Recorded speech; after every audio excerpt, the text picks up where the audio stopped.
Tuhan kita mengatakan, mengalirlah kuasa Roh Kudus.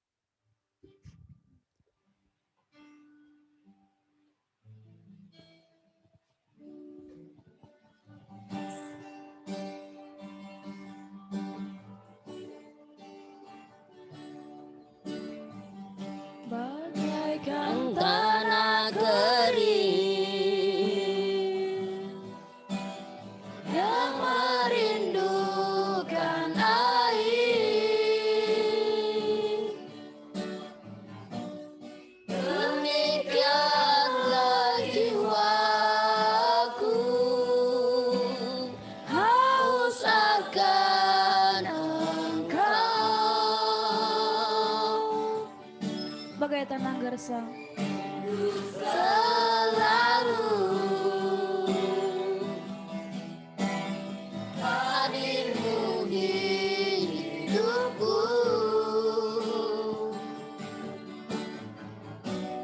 berbunyikan jiwaku, hapuskan air mataku, mengalirlah kuasa Roh Kudus, mengalirlah di tempat ini, mengalirlah oh Roh Kudus, pulihkanku, mengalirlah kuasa Roh Kudus, mengalirlah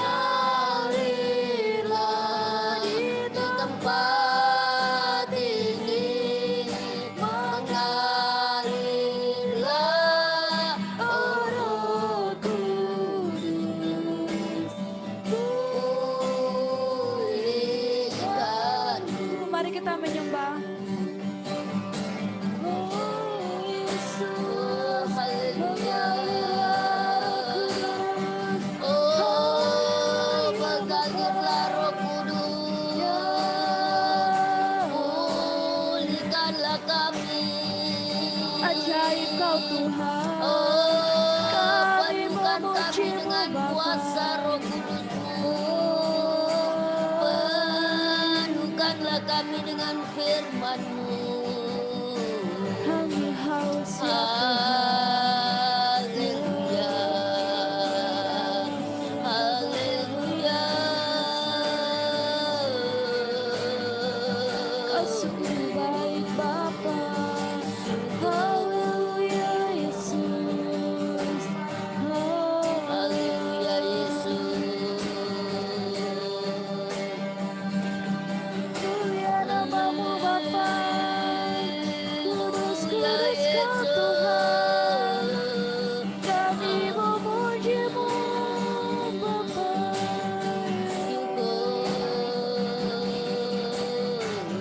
Allah harapan kami Bapa. Mengalirlah kuasa Roh Kudus.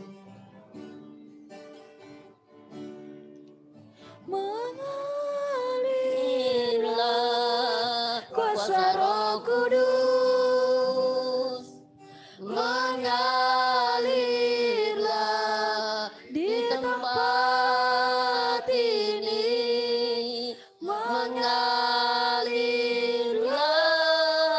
oh Roh Kudus, pulihkanku.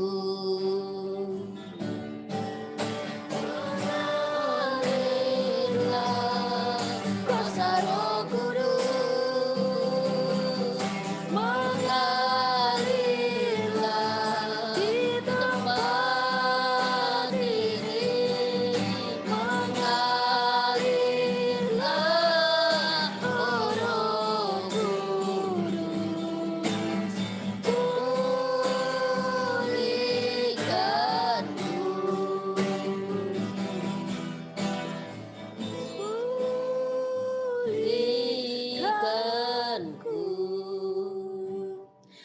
kasih Bapa, terima kasih Roh Kudus buat penyertaan-Mu pada hari ini Tuhan, gak pada siang hari ini Tuhan. Kau mulai memasuki sisi yang tiga ini Tuhan, kayak memulai perjalanan kami Tuhan. Kau berkati Tuhan, hamba-Mu yang akan menyampaikan akan kebenaran-Mu Tuhan, yang akan mengajarkan kami setiap akan kebenaran dari Engkau ya Bapa.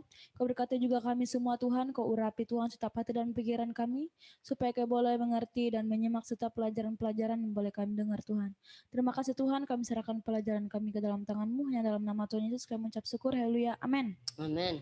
Puji nama Tuhan, silakan duduk. Kita akan masuk hari ini mengenai tentang misi perjanjian baru. Misi PL ya. Kemarin kita sudah masuk di dalam menyelesaikan misi PL ya. Sekarang misi PB, perjanjian baru. Misi PB kita tahu ya bahwa pembagian Alkitab kita kalau di dalam PB ada 5 kan. Yaitu yang pertama adalah Injil ya. Dari Matius sampai Yohanes. Ini.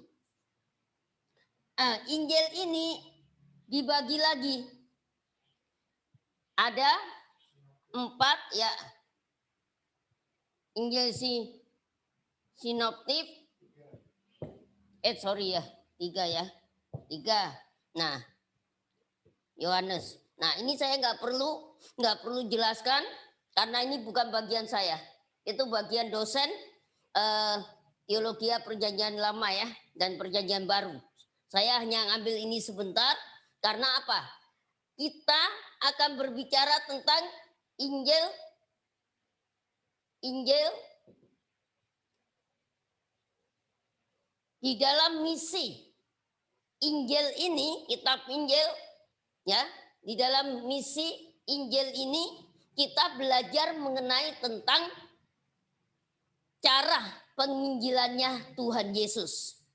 Di dalam PB itu kita akan mengambil teladan di dalam PI-nya Yesus. Dan nanti kita belajar juga mengambil teladan PI-nya Paulus.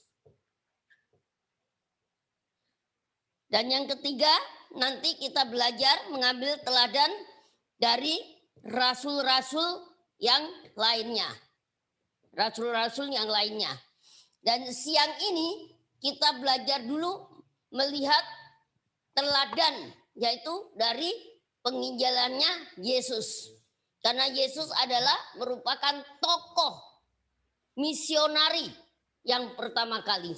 Ya, kita akan melihat di mana. Jadi pembagian kitab tidak perlu untuk menyingkat waktu ya. Nah, kita akan yang terpenting kita akan melihat 3 hal yang penting. 3 hal yang terpenting cara di mana Yesus itu menjangkau jiwa-jiwa.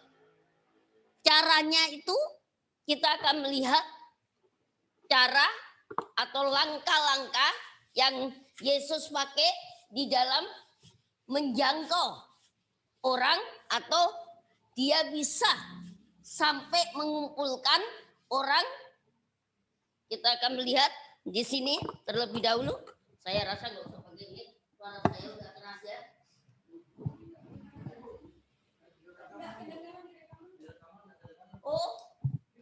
Oh iya ya, direkam ya. Nah, kita akan melihat di sini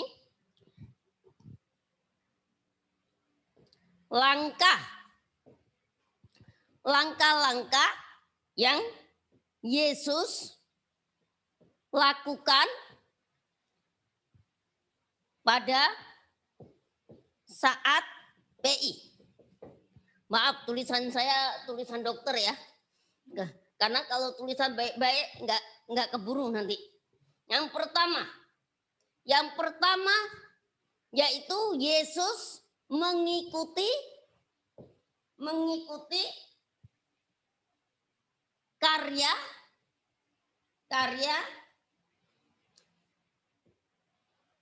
rencana, artinya karya atau kerja dari rencana Allah Bapa.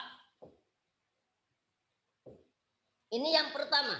Yang pertama, Yesus mengikuti rencana atau kerja dari Allah Bapa. Yang kedua, langkah yang kedua, kita melihat cara kerja dari Allah Bapa pada waktu dia menyelamatkan manusia adalah apa? Pergi. Ya kan? Waktu itu Yesus, Allah pergi mencari Adam waktu Adam jatuh.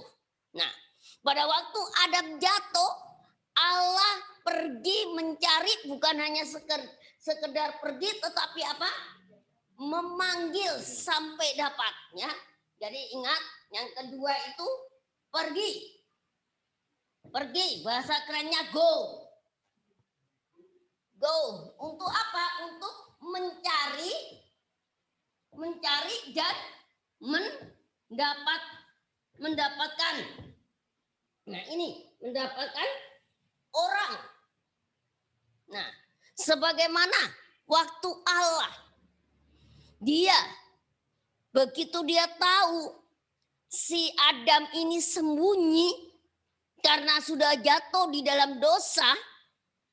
Sebetulnya Allah tahu ya, tapi sengaja Allah itu memanggil, bertanya, di manakah engkau Adam? Itu dengan tujuan supaya apa? Supaya Adam itu ingat bahwa dia itu diciptakan itu untuk terus dekat kepada Allah. Itu tujuannya. Jadi kita menginjili orang, itu berarti kita mengingatkan bahwa orang itu harus dekat kepada Allah. Orang tersebut itu harus ingat kepada ciptaannya. Itu tujuannya. Tujuannya ya. Itu yang kedua. Dan yang ketiga, dipanggil. Nah, begitu dia mencari, ya pergi mencari dan mendapatkannya.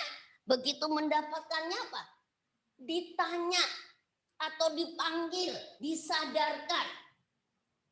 Jadi kalau kita mau pergi misi, ingat bahwa kita itu pergi itu untuk apa? Bukan hanya untuk jalan-jalan, tetapi untuk mencari sampai dapat orang yang mau kita injili, itu ya. Jadi bukan hanya sekedar jalan-jalan, itu enggak. Tapi kita tetap fokus. Tujuan kita berjalan untuk mencari jiwa. Seperti Yesus. Yesus tujuannya apa? Ada yang dituju. Jadi pergi itu bukan berarti tanpa pengarahan. Bukan berarti sekedar jalan. Enggak, tetapi ada tujuannya. Sebagaimana kita lihat Bapak kita itu mau jalan, mau pergi ada tujuannya. Tujuannya kemana? Ke Gang Manggis. Dan yang kedua tujuan kita ke Trans. Nah itu berarti ada program. Jadi kita untuk pergi menginjili itu harus ada rencana. Harus menyusun rencana juga. Saudara ya. Jadi sama seperti Yesus. Yesus pergi mau mencari jiwa. Dia tujuannya mah ke danau. Ke Danau Galilea. Sehingga dia bertemu dengan nelayan-nelayan. Saudara ya. Nah ini. Nah kita akan melihat. Nah setelah bertemu di sini dia dipanggil. Dipanggil untuk apa? Nah ini. Yang pertama atau A, dipanggil untuk menyertai. Menyertai atau ikut dia. Ingat perkataan Yesus. Begitu dia berjumpa dengan Petrus, dia katakan apa? Ikutlah aku. Aku akan menjadikan kamu penjala manusia. Nah ini. Jadi tujuannya tuh ini. Begitu sudah mereka respon kepada kita, kita perlu apa? Mendekati. Kalau kita nggak bisa seperti cara Yesus bertemu misalnya dengan kemarin dengan ibu itu. Bu, ayo bu ikut aku. Nggak bisa. Beda. Zamannya Yesus itu beda dengan zaman kita. Kalau kita misalnya kemarin kita keliling jalan, kita sudah jumpa dengan ibu tuh, bu ayo ikut aku bu, engkau akan jadi penjala, nggak ngerti orangnya, ya. Nah, jadi makanya segala sesuatunya itu kita juga memang kita Alkitabiah, tapi kita harus terapkan juga situasi yang ada, gitu ya. Jadi Yesus memanggil mereka untuk menyertai atau ikut dia agar dengan tujuan ya agar mereka belajar. Agar mereka belajar dan bersekutu. Maksudnya agar mereka belajar itu agar mereka ini dijadikan murid. Nah, tujuannya ini dijadikan murid dan juga bersekutu. Jadi kalau yang namanya murid, ada satu pembinaan, itu harus ada apa? Persekutuan. Ada satu pertemuan. Seperti saat ini, ya kan? Saudara dimuridkan. Saudara menjadi siswa-siswi. Bisom. Dengan tujuan apa? Dengan tujuan dibina. Selain dibina, ada persekutuan, benar-benar ada persekutuan untuk kita melihat cara bagaimana guru-guru atau dosen-dosen, pemimpin-pemimpin kita cara melayani. Begitu juga Yesus. Kemana-mana Yesus apa? 12 murid itu ikut. Ikut terus. Bagaimana caranya?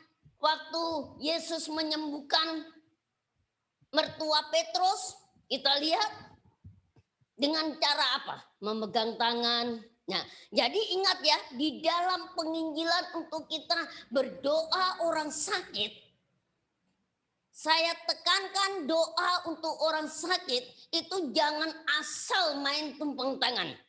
Karena kita harus kembali kepada Alkitab. Alkitab tidak mengharuskan kita menumpangi tangan. Cara Yesus menyembuhkan orang-orang sakit di dalam penginjilan, kita lihat Yesus tidak pernah apa? Menumpangi tangan, selalu menumpangi tangan, tidak. Yesus kita lihat contohnya. Waktu dengan orang lumpuh yang semalam kita baca, kalau kita pergi KKR kemarin, Yesus menyembuhkan orang lumpuh hanya dengan apa? Ucapan. Angkat tilammu, maka engkau akan berjalan. Nah, kadang dengan hanya di dalam nama Tuhan Yesus sembuh. Nah, jadi tidak selalu untuk penumpangan tangan. Kalau hati tergerak Roh Kudus yang menggerakkan kita untuk menumpangi tangan, kita baru menumpangi tangan. Dan kalau Roh Kudus juga menyuruh kita pakai minyak urapan, pakai minyak urapan. Jangan dikit-dikit ada minyak urapan, dikit-dikit ada minyak urapan. Kita bawa kemana-mana. Emangnya kita dukun, ya kan? Tuhan aja mencara penyembuhan Tuhan itu dah. Ada yang tuli dipegang telinganya, menyembuhkan mata orang buta pakai alat, kadang tanah kan, ludah. Tanah diaduk-aduk ditaruh. Nah, jadi cara penyembuhan Yesus itu tidak monoton. Saudaraku yang kekasih. Bahkan mengusir setan pun juga caranya berbeda-beda juga kalau kita melihat cara dari penginjilan Yesus. Mengusir setan. Ada setan yang mengatakan apa? Masuk di babi, masuklah diturutin sama Yesus. Ada yang kerasukan setan, apa? Murid-muridnya dikatakan apa? untuk menghadapi hal itu perlu doa dan puasa. Nah ini, jadi caranya beda-beda ya. Jadi kita ini benar-benar penginjilan harus penginjilan sesuai dengan Alkitab. Sesuai dengan Yesus yang Yesus lakukan. Cuma kalau Yesus itu, zaman Yesus enak kan? Seperti tadi kita pelajaran tadi. Nah, Yesus mau pergi ke Yerusalem, perlu keledai. Muridnya bilang, itu ada keledai terhambat yang diikat itu. Bilang, Yesus mau pakai. Kalau kita kan enggak bisa. Mau jalan ada motor orang di itu. Bilang sama orang itu. Siapa? Misalnya Daniel mau pakai. Orang marah. Nggak bisa ya. Jadi kita ngikuti Alkitab. Tapi yang istilahnya itu yang bisa dipakai kita terapkan. Bukan berarti isi Alkitab itu kita buang. Tidak. Kita semuanya itu kita imani. Tapi yang bisa kita praktekkan di zaman sekarang ya kita praktekkan ya. Karena firman Tuhan kan mengatakan jika kita menambah dan mengurangi firman apa? Ada hukumannya itu ya. Oke, kita kembali ke sini. Nah, ini ya. Jadi waktu Yesus mendapatkan 12 orang, Yesus langsung memanggil dia untuk menyertai dia bukan dijadikan apa? Pembantunya atau apa enggak. Menyertai dia itu dengan supaya apa? Melihat bagaimana karakter seorang penginjil. Tadi kita sudah dapat ya bagaimana karakter dari pelayan-pelayan Tuhan. Nah, itu harus ada. Jadi murid-muridnya itu mengikuti Yesus. Dia belajar dengan yang pertama itu adalah belajar langsung dengan sifat Yesus. Karakter Yesus bagaimana mengasihi jiwa-jiwa yang ada. Dikatakan salah satunya tadi kalau kita benar-benar perhatian pelajaran tadi dikatakan apa? Bahwa sedikit-dikit Yesus kata berbelas kasihan. Jadi makanya kita harus minta hatinya Yesus. Hati Yesus itu harus ada di kita. Orang misi, orang utusan Tuhan, orang penginjil, bahasa kerennya itu evangelis, itu harus mempunyai hatinya Yesus. Ada kan pujian yang mengatakan ku di hatimu, itu kan. Jadi tangan Yesus itu juga harus ada di tangan kita. Karena tangan Yesus itu adalah tangan yang apa? Terus selalu memperlakukan orang-orang itu dengan sopan, dengan rela hati. Yesus mengerjakan apa yang mereka butuhkan. Begitu juga kita, ya. Ini. Oke, kembali lagi kita.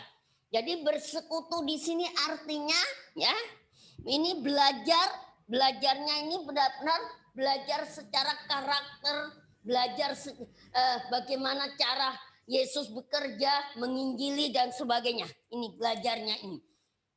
Adanya persekutuan itu berarti Tuhan mengajarkan untuk kita harus mempunyai satu komitmen bahwa kita itu harus terus ingat.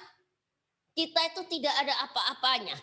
Tanpa adanya persekutuan dengan Allah, khususnya adalah Allah Tritunggal, Roh Kudus tidak ada di dalam kehidupan kita, kita tidak bisa berbuat apa-apa. Sedangkan Yesus saja dikatakan di dalam Markus, dia pagi-pagi, masih petang, Yesus sudah apa? Berdoa. Jadi saudara, ya adik-adik semua yang ada di tempat ini, jangan bangun paginya itu hanya ada di sini. Nanti di lapangan pun juga harus tetap ada persekutuan dengan Tuhan. Tetap bila perlu kalau sudah ada jemaat. Kalau jemaat baru dirintis, jemaat mula-mula itu enak. Kita bisa bina dengan sebaik-baiknya, kita ajak. Ada kalau bisa doa pagi bersama-sama dengan jemaat. Itu lebih bagus. Itu ya. Nah, kita kembali. Yang kedua, yang ke B. Yang ke B adalah baru masuk di dalam cara PI-nya Tuhan. Tadi saya sudah singgung sedikit cara PI-nya Tuhan, di mana dia berkesempatan berjumpa dengan orang, dia tidak membuang-buang waktu. Contohnya, seperti siapa? Yesus bertemu seorang Samaria. Dia tahu, Yesus tahu seorang Samaria ini hatinya kering, hatinya hampa. Karena apa? Seorang Samaria ini masak. Panas-panas terik matahari jam 12 siang, antara jam 12 jam 1 dia baru berani keluar ambil air. Karena apa? Karena orang ini dikucilkan dengan masyarakat karena perbuatannya. Yesus tahu. Itulah sebabnya apa? Situasinya dilihat. Oh, saat ini dia lagi ngambil air. Yesus berbicara tentang air kehidupan. Nah, kita pun juga harus sikon. Itu sempat pernah saya singgung hari Senin atau hari kemarin. Saya sempat singgung bahwa misalnya kalau ada orang berbicara soal main bola, ya kan, gol, bolanya menang. Nah, kita masuk, tujuan hidup kita supaya gol masuk ke surga itu bagaimana? Nah, jadi kita pandai-pandailah. Orang itu berbicara politik, nah kita juga masuk. Jangan orang itu berbicara tentang politik terus kita tambah-tambahin. Oh ya, zaman sekarang politiknya nggak bagus, nggak beres, gini-gini. Nah, itu bukan penginjilan. Nah, tapi kalau dia bilang politik, misalnya dia katakan itu yang satu ini dia nggak jujur gini. Nah, langsung kita bilang itulah dunia. Itulah orang-orang yang tidak takut sama Tuhan. Nah, langsung masuk penginjilan. Nah, jadi kita melihat arah pembicaraan dari orang yang kita hadapi. Seperti Yesus. Saat itu perempuan Samaria, dia perlu membutuhkan air. Dia mau timbah. Tapi langsung Yesus kata, dia berbicara Yesus apa? Air hidup. Nah, jadi pandai-pandailah. Supaya kita berhikmat, makanya tadi dikatakan harus baca Alkitab. Makanya dari Kejadian sampai Wahyu itu harus ulang-ulang kita baca. Jangan bangga kalau sudah berhasil satu kali dari Kejadian sampai Wahyu. Terus Kejadian sampai Wahyu habis lagi ulangin. Supaya apa? Karena kita ini manusia terbatas. Kita tidak bisa. Itu Alkitab, isi Alkitab itu masuk di pikiran kita. Nggak bisa. Tetapi kalau kita pernah baca Alkitab, secara spontan Roh Kudus akan mengingatkan. Misalnya berbicara tentang apa? Misalnya tentang seorang janda. Dia mengeluh bahwa suaminya sudah ini, anaknya juga tidak bisa membantu dia dan sebagainya. Kita cerita tentang janda Sarfat. Tuhan pelihara, nyatakan bahwa Tuhan itu sanggup memelihara dan sebagainya. Walaupun kita tidak bawa Alkitab. Ini saudara, saya bisa bicara seperti ini karena apa? Karena saya sering, di mana saya pelayanan tanpa bawa Alkitab, Roh Kudus langsung ingatkan, oh saya pernah baca ini ya, nah ini itu. Jadi kalau kita penginjilan mau pakai dasi, mau pakai bawa Alkitab, ditolak dulu. Nanti dipikirnya itu Mormon atau Saksi Yehova. Saksi Yehova kan pakaiannya rapi, pakai dasi, ya kan? Dia bawa tas, bagi buku-buku, kita nggak perlu.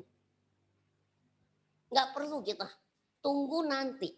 Kalau dia sudah percaya kepada Tuhan, dia sudah mau didoakan dan sebagainya, bolehlah kita bawa Alkitab. Bila perlu nggak usah bawa Alkitab dulu, kan di HP kalian semua ada Alkitab. Nah, bukalah. Arahkan mereka. Jadi ada waktunya, ada saatnya kita membuka Alkitab. Ada saatnya kita mengucapkan firman Tuhan tanpa membuka Alkitab. Jadi makanya baca Alkitab. Supaya secara tidak langsung kita itu ada hafal. Walaupun tempatnya kita nggak tahu, tapi tempatnya lupa, tapi kita ingat gitu ya. Oke. Kita akan melihat yang kecil. Kita ingat cara Yesus penginjilan, cara Yesus mengutus kepada murid-muridnya sebelum Yesus mengutus mereka atau menyuruh dia pergi. Yesus itu memberikan apa? Memberi kuasa. Memberi kuasa. Dan juga kalau di dalam Lukas ya, di dalam Injil Lukas itu Yohanes dikatakan diberi tenaga. Ingat yang kemarin. Coba buka di dalam Yohanes 20. Yohanes 20 ayat 21 sampai 22. Silakan baca.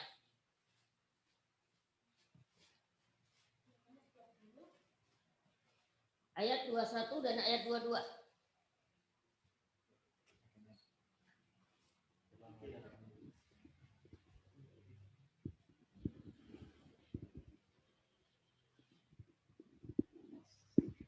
Yohanes pasal yang ke-20 ayat 21 dan 22. Maka kata Yesus sekali lagi, damai sejahtera bagi kamu, sama seperti Bapa mengutus aku, demikian juga sekarang aku mengutus kamu. Dan sesudah berkata demikian, ia mengembusi mereka dan berkata, terimalah Roh Kudus. Nah, berarti Roh Kudus diberikan kepada kita supaya kita ada kuasa. Selain Roh Kudus menolong untuk kita berkata-kata di dalam penginjilan, Roh Kudus juga memberikan kuasa kepada kita ya di dalam penginjilan kita. Dan kita akan melihat lagi di dalam Kisah Rasul 1 ayat yang ke-8. Kisah Rasul 1 ayat yang ke-8, silakan yang lain baca. Gantian.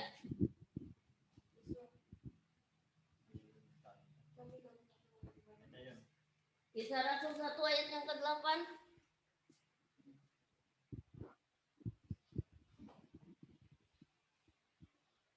Kisah Para Rasul pasal 1 ayat yang ke-8. Tetapi kamu akan menerima kuasa kalau Roh Kudus turun ke atas kamu, dan kamu akan menjadi saksiku di Yerusalem dan di seluruh Yudea dan Samaria dan sampai ke ujung bumi. Nah, dikatakan apa? Apabila Roh Kudus turun ke atasmu, kamu akan menjadi saksi. Tanpa adanya Roh Kudus, kita itu tidak ada keberanian untuk bersaksi. Makanya andalkan akan Roh Kudus. Saya paling suka kalau saya ngajar, dari dulu saya ngajar dimanapun saya ngajar. Saya awali pujian dan penyembahan. Biasanya saya ada satu ayat untuk baca. Tetapi karena waktu, mengingat waktu, jadi sudahlah. Bukan berarti saya mengabaikan Alkitab, tidak. Nah, itu ya. Jadi kuasa Tuhan itu tidak menyuruh kita pergi atau mengutus kita pergi tanpa kita tidak ada senjatanya. Seperti tentara. Tentara mau pergi perang, tetap ada senjata. Begitu juga kita. Penginjil itu termasuk tentara yang memerangi musuh, yang menyelamatkan orang, membela orang. Kita inilah yang akan menyerang musuh iblis, ya kan? Musuh kita iblis. Iblis yang menutup mata rohani mereka, sehingga mereka tidak melihat kemuliaan Allah. Iblis yang menutup telinga sehingga orang itu tidak mau mendengar firman Allah. Itulah yang perlu kita perangi. Itulah sebabnya kita perlu doa dulu kalau kita mau penginjilan, ya. Oke. Terus kita lihat lagi ya. Kita lihat selain itu juga dikatakan di dalam Matius pasal 28, di situ dikatakan bahwa Tuhan itu akan menyertai kita sampai akhir zaman. Jadi artinya Tuhan itu tidak hanya sekedar sudah pergi kamu. Nah, Tuhan tetap bertanggung jawab. Yesus itu tetap bertanggung jawab walaupun dia harus kembali ke asalnya, naik ke surga, dan berita amanat agung itu diberikan kepada rasul dan diteruskan sampai saat ini kepada kita. Kita tetap tidak tangan kosong memberitakan Injil, tapi ada kuasa dan tenaga dan disertai oleh Tuhan. Nah, kita akan melihat di dalam Lukas. Saya akan membahas tentang pengutusan Tuhan. Kita buka di dalam Lukas pasal yang ke-9.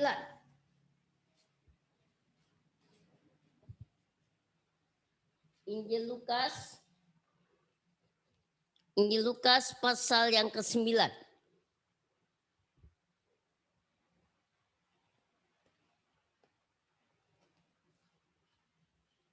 Injil Lukas pasal 9 ayat yang pertama mengenai tentang Yesus mengutus ke-12 muridnya. Saya minta tolong kipas anginnya jangan ke arah ini. Alkitab saya kena kipas ini. Sudah dapat semuanya? Amin ya. Ya, terima kasih. Jadi Lukas pasal yang ke-9. Ayat yang pertama, perikopnya itu mengenai tentang Yesus mengutus ke-12 murid. Ayat pertama saya akan bacakan di situ, simak baik-baik ya. Maka Yesus memanggil ke-12 muridnya, lalu memberi apa? Tenaga dan kuasa. Inilah cara Yesus mengutus. Nah, begitu juga kalau kita nanti di tempat pelayanan kita mau menjadikan jemaat kita menjadi jemaatnya misioner, jemaat yang berjiwa misi, kita harus ingatkan kepada mereka, jangan takut. Yang berbicara itu adalah Tuhan, Roh Kudus. Ingat, contohnya seperti Musa. Waktu Musa dipanggil, Musa katakan apa? Aku nggak bisa bicara Tuhan. Abangku yang bisa itu Harun. Tapi Tuhan katakan, siapa yang membuat lidah? Nah, ini saudaraku yang kekasih ya. Jadi jangan takut. Roh takut itu rohnya siapa? Roh iblis, bukan rohnya Tuhan. Tuhan memberikan roh keberanian kepada kita untuk kita masuk di dalam peperangan berebut suku dan bangsa yang ada di sini. Nah, kita teruskan lagi. Saya teruskan lagi. Dan kuasa kepada mereka untuk apa? Untuk menguasai setan-setan dan untuk menyembuhkan penyakit-penyakit ini. Kalau saudara benar-benar penginjilannya mau seperti Yesus, saudara harus banyak pujian dan penyembahan. Ini karena di pujian, penyembahan, baca firman itu ada kuasa yang turun di dalam hidup kita, ya. Oke, saya teruskan lagi. Dan ia mengutus mereka untuk apa? Memberitakan kerajaan Allah. Memberitakan kerajaan Allah. Ingat, kerajaan Allah itu siapa yang kita beritakan itu? Ingat nggak hari pertama saya sudah singgung itu? Injil kerajaan Allah. Iya, pribadinya Yesus. Kerajaan Allah itu ingat adalah pribadinya Yesus. Jadi yang kita beritakan itu adalah Yesus Kristus. Jangan aku dulu pemabuk hebat, aku dulu ini. Aduh, kalau aku nggak akan bakalan. Ingat, Yohanes mengatakan, jika aku ditinggalkan, maka semua orang akan datang kepadaku. Jadi kalau nama Yesus yang kita beritakan, kasih Yesus yang kita beritakan, karena Injil kerajaan Allah itu isinya, ingat, sudah pernah saya singgung itu hari pertama. Injil kerajaan Allah itu di mana? 1 Korintus ayat 15 yang mengatakan apa? Yesus mati, dikuburkan, dan bangkit pada hari ketiga. Itulah yang perlu kita saksikan. Karena kasih Kristus mati untuk kita semuanya. Itu yang perlu kita jelaskan. Nah, oke. Kita terus lagi. Simak ya baik-baik. Dan untuk menyembuhkan orang. Untuk menyembuhkan orang. Jadi kita diutus itu untuk memberitakan Injil kerajaan Allah dan menyembuhkan orang. Menyembuhkan orang di sini itu menyembuhkan secara holistik. Menyembuhkan secara jasmani, yaitu tubuh, menyembuhkan jiwanya, menyembuhkan rohnya. Supaya rohnya bangkit dapat bersekutu dengan Allah. Ini saudaraku yang kekasih, tugas kita itu sebenarnya berat. Tugas kita itu berat, sama-sama beratnya dengan penggembalaan. Tetapi gembala-gembala menganggap bahwa penginjil cuma keliling-keliling aja. Nah, tapi kalau kita pelajari dengan sungguh-sungguh, orang misi itu berat juga tugasnya ya. Nah, mari kita lihat lagi ayat yang ketiga. Perhatikan. Katanya kepada mereka, jangan membawa apa-apa dalam perjalanan. Jangan membawa tongkat atau bekal, roti atau uang atau 2 helai baju. Sampai di sini. Tuhan ingatkan kepada murid-muridnya, juga kepada kita. Calon-calon utusan Tuhan. Yang pertama dikatakan jangan membawa apa-apa dalam perjalanan, maksudnya perjalanan penginjilan. Yang dimaksudkan jangan bawa apa-apa ini, jangan membawa kepandaian kita karena kita lulusan dari BISOM. Jangan membawa karena apa? Karena aku sudah sekolah misi. Nilaiku bagus, jangan. Jangan dibanggakan itu. Tetapi yang kita bawa itu apa? Yang kita bawa itu hanya kuasa Allah. Yang Allah berikan kepada kita itulah yang kita pegang. Kuasa dan apa dikatakan di dalam Lukas? Tenaga. Tenaga yang daripada Roh Kudus. Itu yang perlu kita bawa. Jangan membawa apa? Pikiran kita. Jangan membawa akan kekuatan kita. Enggak bisa, saudara ya. Jadi ingat, selain dikatakan jangan membawa apa-apa, di sini kita simak lagi, jangan membawa tongkat. Tongkat ini berbicara dengan kuasa. Jangan membawa akan kuasa dari diri kita sendiri.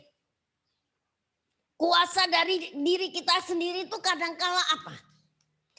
Kita itu merasa aku ini pendeta, aku ini penginjil perlu dihormati. Kalau satu kali kita datang kita diusir, ditolak, sakit hati langsung. Kok nggak tahu ya aku pendeta loh. Pendeta itu perlu dihormati, pendeta perlu disambut dan sebagainya. Itu tidak ada. Istilah di dalam penginjilan tidak ada. Bahkan kita pernah apa? Dicaci maki. Kalau orang nggak terima, oh jadi ternyata kau datang cuma hanya untuk Tuhan. Sana. kalau kita berjumpa dengan orang yang kasar, kita harus mengambil karakternya Tuhan.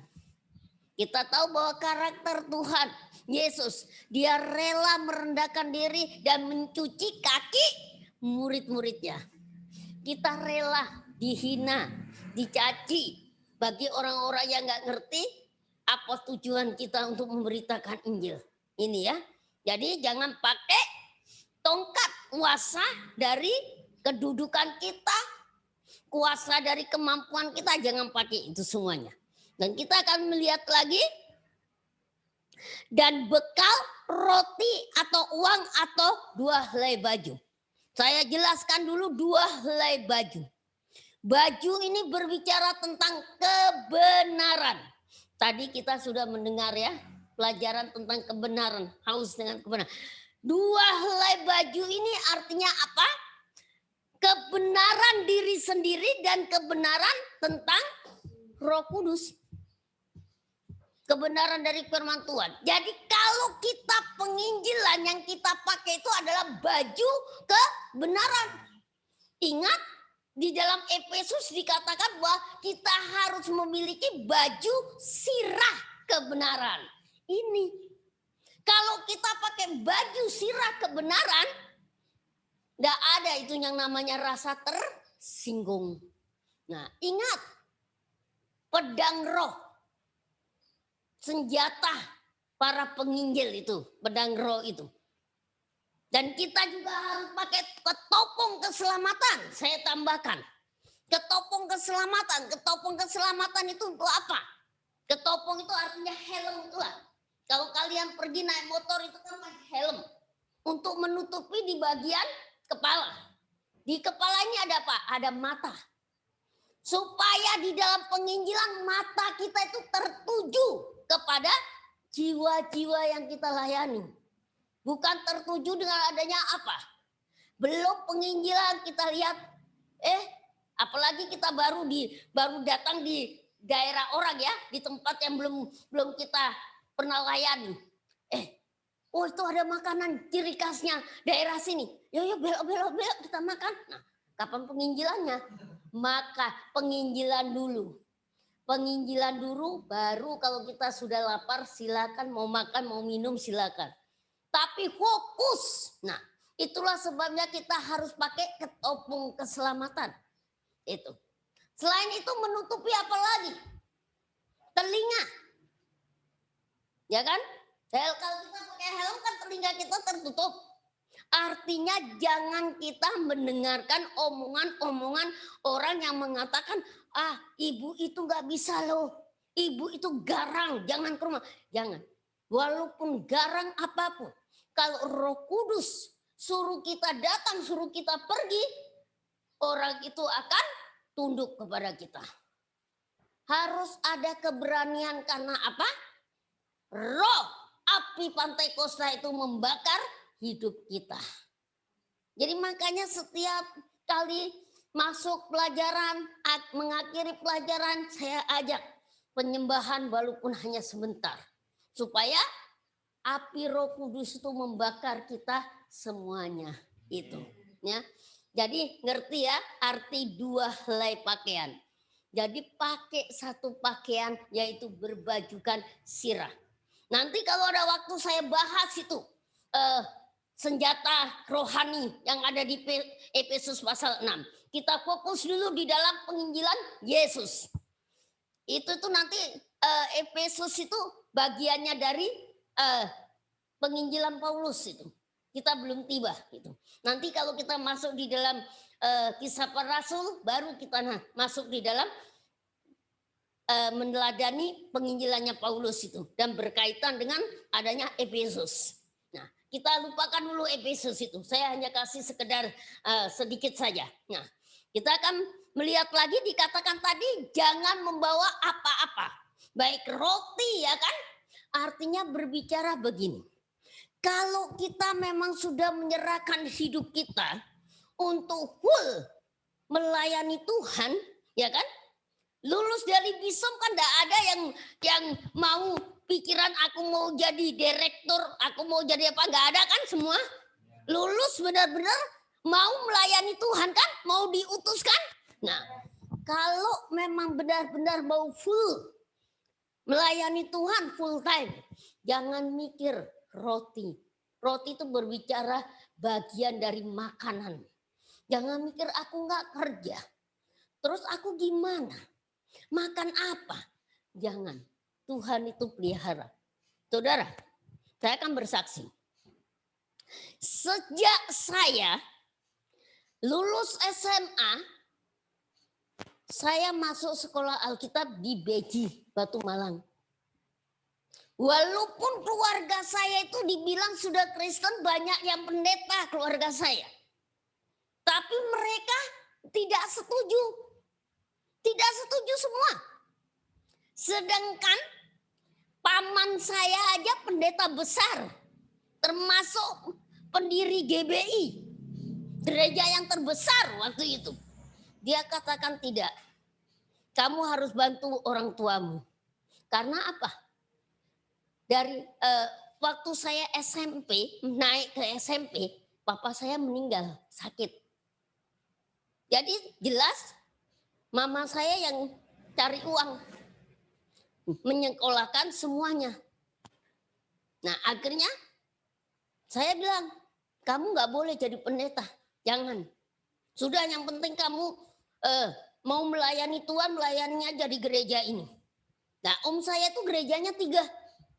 Kalau memang kamu rindu pelayan nanti di gereja kan ada Bible study. Maksudnya pendalaman Alkitab, ikut aja kamu sorenya pulang kerja ikut. Nah, nanti mau melayani, udah melayani. Mau jadi gembala saya kasih cabang 1. Nah, cuma saya nggak mau. Hati saya itu rindu untuk benar-benar saya masuk sekolah Alkitab. Sampai paman saya nggak mau kasih rekomendasi untuk sekolah Alkitab. Tapi puji Tuhan, karena tetap panggilan itu Tuhan panggil, tetap akhirnya saya masuk di Beji. Sampai saat ini saya melayani Tuhan. Dan 1 tahun kemarin, benar-benar corona kan, saya ngajar enggak. Pelayanan enggak. Hanya bantu gereja yang dibilang suam-suam kuku. Gereja yang enggak tanpa gembala, gereja tanpa apa. Nah, tidak dapat apa-apa saya. Mau makan apa? Saya tidak biasa orangnya untuk telepon. Walaupun saudara-saudara sepupu saya, saudara saya sendiri, kakak-kakak saya kaya-kaya semua, saya nggak mau. Saya nggak mau telepon, minta ya apa-apa. Nggak, saya nggak mau. Saya tetap percaya bahwa Tuhan ini. Karena saya masih ingat ya, bukan berarti dendam. Saya tidak dendam. Waktu saya pertama kali berangkat ke Beji, kakak-kakak saya bilang apa? Awas kamu. Jadi hamba Tuhan jangan minta sama saya kalau nggak ada uang. Jadi sampai saat ini terus terang saya nggak berani. Walaupun dengan kakak saya sendiri, walaupun dengan sepupu saya nggak mau minta. Tapi Tuhan tetap pelihara. Tuhan tetap buka jalan sampai saya penginjilan di Asia. Sampai saya pernah ke Australia segala itu karena apa? Karena Tuhan. Bagi Tuhan tidak ada yang mustahil. Jadi itu ya. Kalau saudara benar-benar mau menyerahkan diri 100% hidup saudara untuk Tuhan, 100% saudara mau melayani, ingat Tuhan tidak akan biarkan. Pegang itu satu ayat yang mengatakan di dalam Mazmur. Raja Daud mengatakan, dari aku muda sampai aku tua, aku tidak pernah melihat orang benar meminta-minta. Itu pegang itu. Bahwa Tuhan akan mencukupkan kita semuanya. Amin. Ya, oke.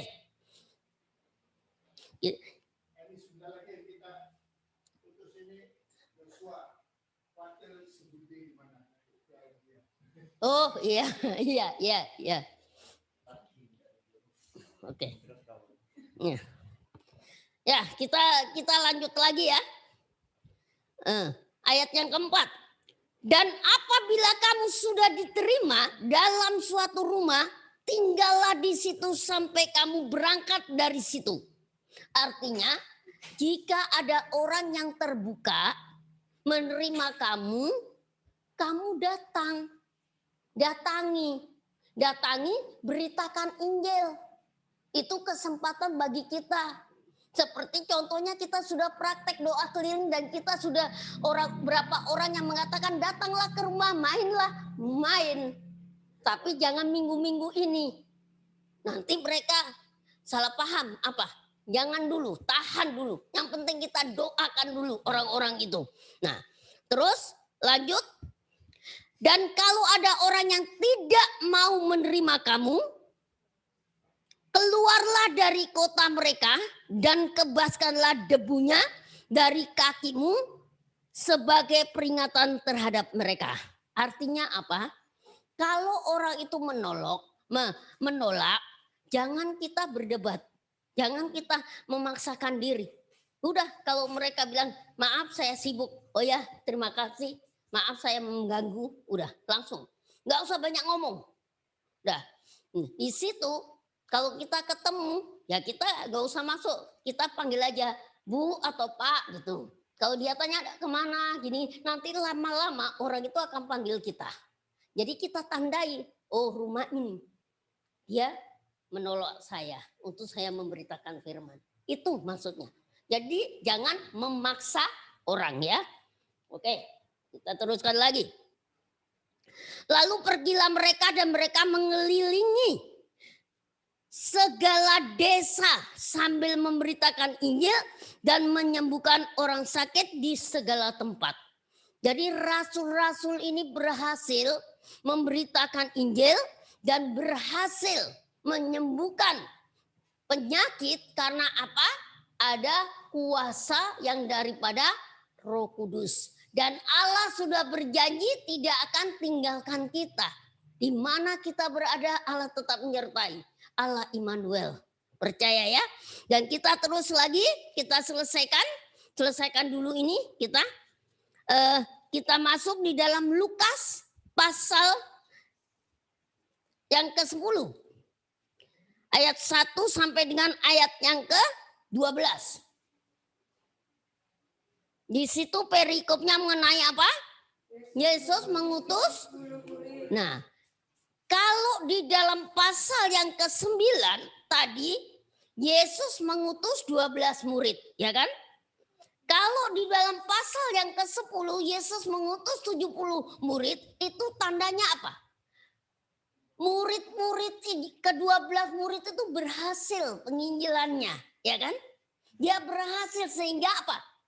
Yesus mengutus lebih dari 12. Nah, kan kita mau berhasil kan di dalam Tuhan.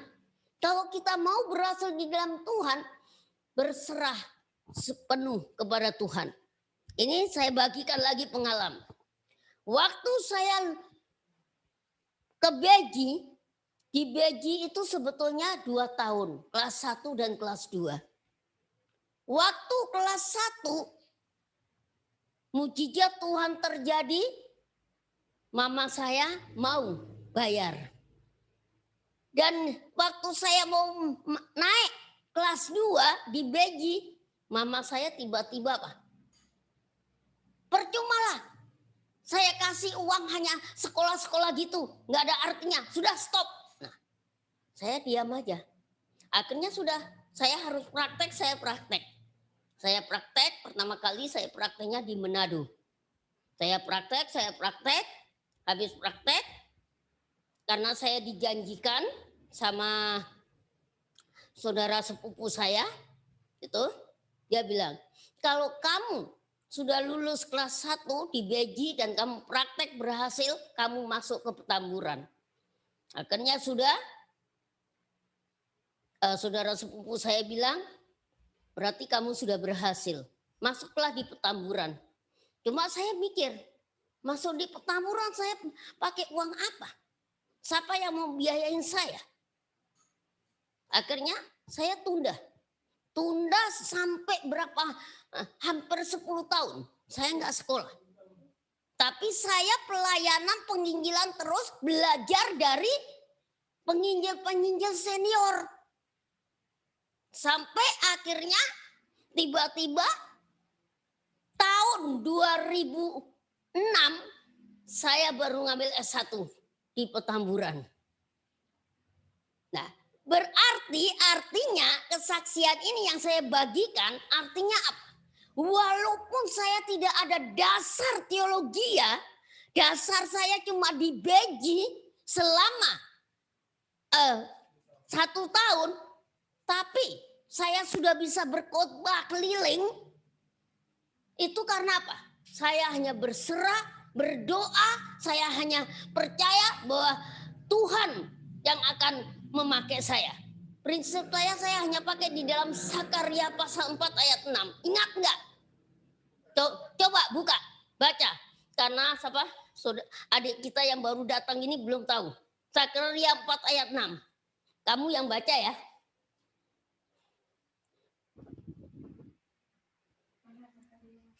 Sakaria pasal 4 ayat 6. Sakaria pasal 4 ayat yang ke-6. Maka berbicaralah ia, katanya, inilah firman Tuhan kepada Zerubabel bunyinya, bukan dengan keperkasaan dan bukan dengan kekuatan, melainkan dengan rohku, firman Tuhan semesta alam. Amin. Jadi bukan dengan apa? Keperkasaan kita, apa yang kita miliki semuanya itu tidak berarti.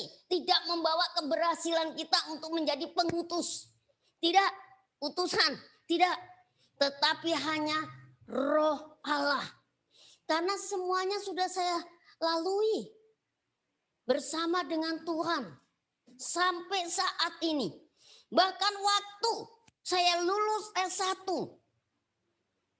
saya terdorong lagi untuk ngambil S2 misi. Itu pun saya masih bertanya-tanya, Tuhan ini maunya Tuhan atau maunya saya? Di Petamburan saja saya S1 terus terang saya sering nggak makan. Karena nggak ada yang sponsor. Saya berharap hanya Tuhan. Kadang makan 1 hari 1 kali saya. Sempat waktu saya lulus saya pulang ke Surabaya. Saudara saya bilang semua bilang, kok kamu kurus sih? Nah apalagi saudara sepupu saya yang sekarang jadi gembala menggantikan papanya bilang, kamu kurang makan ya? Kamu kenapa nggak ngomong saya, nggak minta saya cuma ketawa aja. Mereka banyak yang bilang apa, kamu itu habis perang kah? Ya, kurus sekali. Kenapa? Uang itu hanya untuk apa? Saya kumpulkan, berkat Tuhan saya kumpulkan untuk bayar kuliah. Bahkan saya pernah jalan kaki. Waktu itu waktu S1 saya itu tinggal di daerah Mangga Besar. Karena saya bergabung melayani di daerah Mangga Besar. Itu masih ada ikatan saudara juga. Saya melayani di situ. Nah, jadi harus naik kendaraan 3 kali. 3 kali oper kendaraan saya. Nah, dari itu kendaraannya itu dari Mangga Besar itu naik bemo. Waktu itu zaman saya masih ada bemo di Jakarta. Itu sampai Olimo. Tapi kalau saya nggak ada uang, mau nggak mau saya jalan kaki dulu sampai ke Olimo saya. Lumayan jalan kakinya. Demi untuk saya haus dan lapar firman Tuhan. Puji nama Tuhan, saudara, itu pun kurus, benar-benar kurus. Kalau sudah istirahat saya lihat mahasiswa-mahasiswi dia pergi makan, saya cuma telan ludahnya. Kalau nggak ada uang saya hanya telan ludah aja. Loh, saya kan nggak tinggal di kampus Pak. Nggak enak lah mau minta Pak. Nah, jadi itulah. Tapi puji nama Tuhan. Tuhan tetap memberikan saya kesehatan. Saya nggak pernah minum obat. Itu karena Tuhan. Jadi kalau kita benar-benar menyerahkan diri sama Tuhan, jangan takut mati, ya, jangan takut kelaparan. Enggak, saudaraku yang kekasih ya. Ini udah Kita berhenti dulu lah sampai sinilah. Nanti sore lah kita lanjutkan, malam lah yang Lukas pasal 10 ini. Karena waktunya nggak ada. Sudah? Ini sudah setengah 12.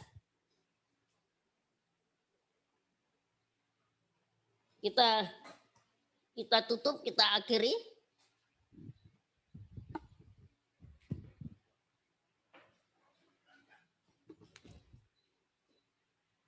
Mari kita bangkit berdiri. Kita masuk di dalam penyembahan lagi. Kita nyanyi seperti yang tadi ya.